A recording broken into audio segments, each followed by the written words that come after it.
Three GTA-based stores, including the flagship Yonge Street store, are now selling off their remaining merchandise.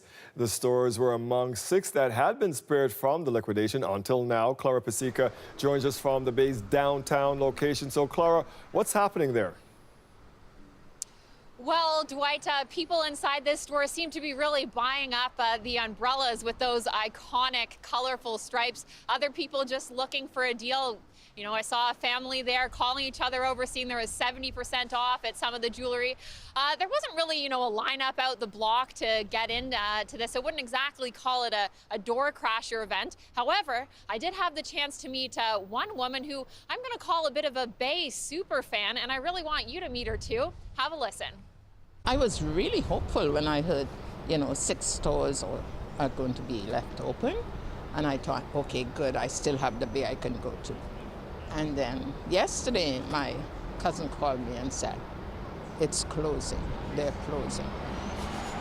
I am hoping to get a blanket, one of the Bay blankets, and some socks for my son. And he said, anything that represents the Bay, Mom, pick it up for me. I love the Bay. Like, that's my place. If I'm not at home, you find me in the Bay. And now they're closing. It is so sad. It is so iconic to Canada. And I think it's a shame that we have to lose something like this. So certainly many people with some sentimental attachments really associating this as being a Canadian company. But actually, just less than 20 years ago, an American equity company actually purchased the Hudson's Bay company. And one retail expert that I had the chance to speak to says that what's happening now with this historically significant company is a shame. Have a listen. You've had an American corporation in NRDC come into this country, use other people's money to acquire an asset, put all of that debt on the acquired company, run it into the ground, and now they're selling everything off like this is a yard sale without any sense of obligation to the people who, for hundreds of years, have supported that company's growth and viability. And I think there is a debt to be paid here. And I think they should be observing, if nothing else, they should be observing the historical importance of the possessions that they have. Something else up for grabs is many art and artifacts of great historical significance that an Ontario judge has given permission to the company to auction off these items. So that's something that's causing some controversy as well, but a chance for some people to get a piece of that history. Yeah, Canada without the Bay just sounds really strange. Thank you for this, Clara. It's no surprise seeing people glued to their phones, but what about a close connection to an area code? Check out the back. 416, the OG, the legend. Hi. Starting tomorrow, 942 is crashing the party. She's gonna join us soon. Go away. No, we're good. Go away, please. No, we're good. Go away. According to the CRTC, the Toronto area could have run out of phone numbers by next year, so it's decided to add 942.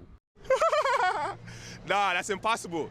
It sounds like some police stuff. No, honestly, it sounds like some police. I don't like that 9. Pretend next week somebody calls you and you see on your phone it's 942. Are you going to pick that up? No, I wouldn't. I will think about it, okay? How much would somebody have to pay you to change your area code? That's a good question. Like $1,000 maybe? I don't know. I like my 416 number. I like it a lot. I actually had a 416 as well, but I'm a 647 guy now. Tough break because 416 spells money, money, money. The founder of Number Shack, a company that sells phone numbers, says they're incredibly valuable to businesses who want a certified Toronto image. They currently have about 900 416 codes in stock, ranging in price from $50 to $8,000. There's a couple we have now that are 416, 3 numbers, then 0000. So those are almost impossible to get.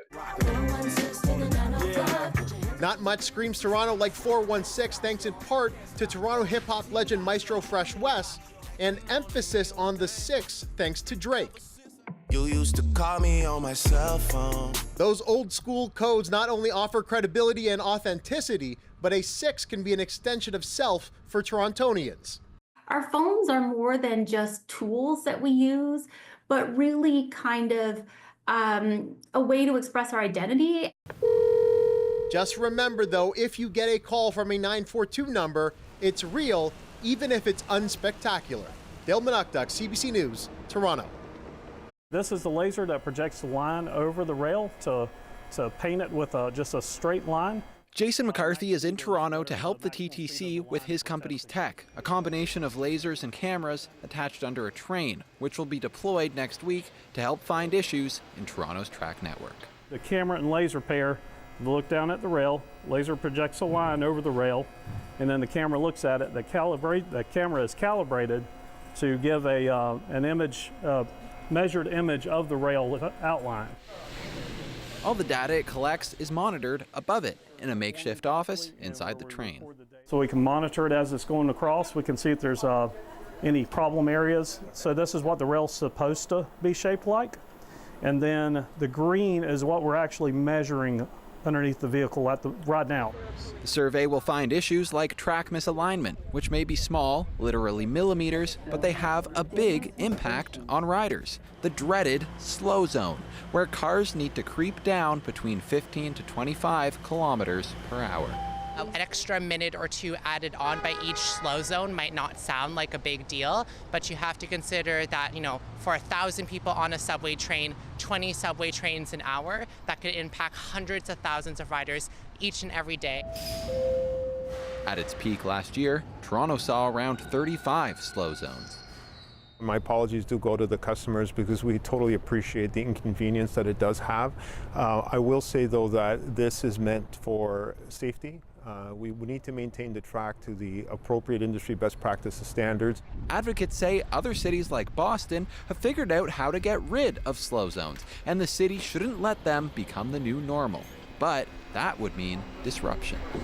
We need to do an approach that I think is very similar to Boston, which means instead of shutting down for a weekend, you need to shut down for 5 days, 6 days, 7 days. Boston, in my conversation with Boston, some of their closures lasted as long as 21 days. They went from 200 restricted speed zones down to 0. The survey to determine where trains will need to slow down this year starts next week, with results expected in June. Lane Harrison, CBC News, Toronto.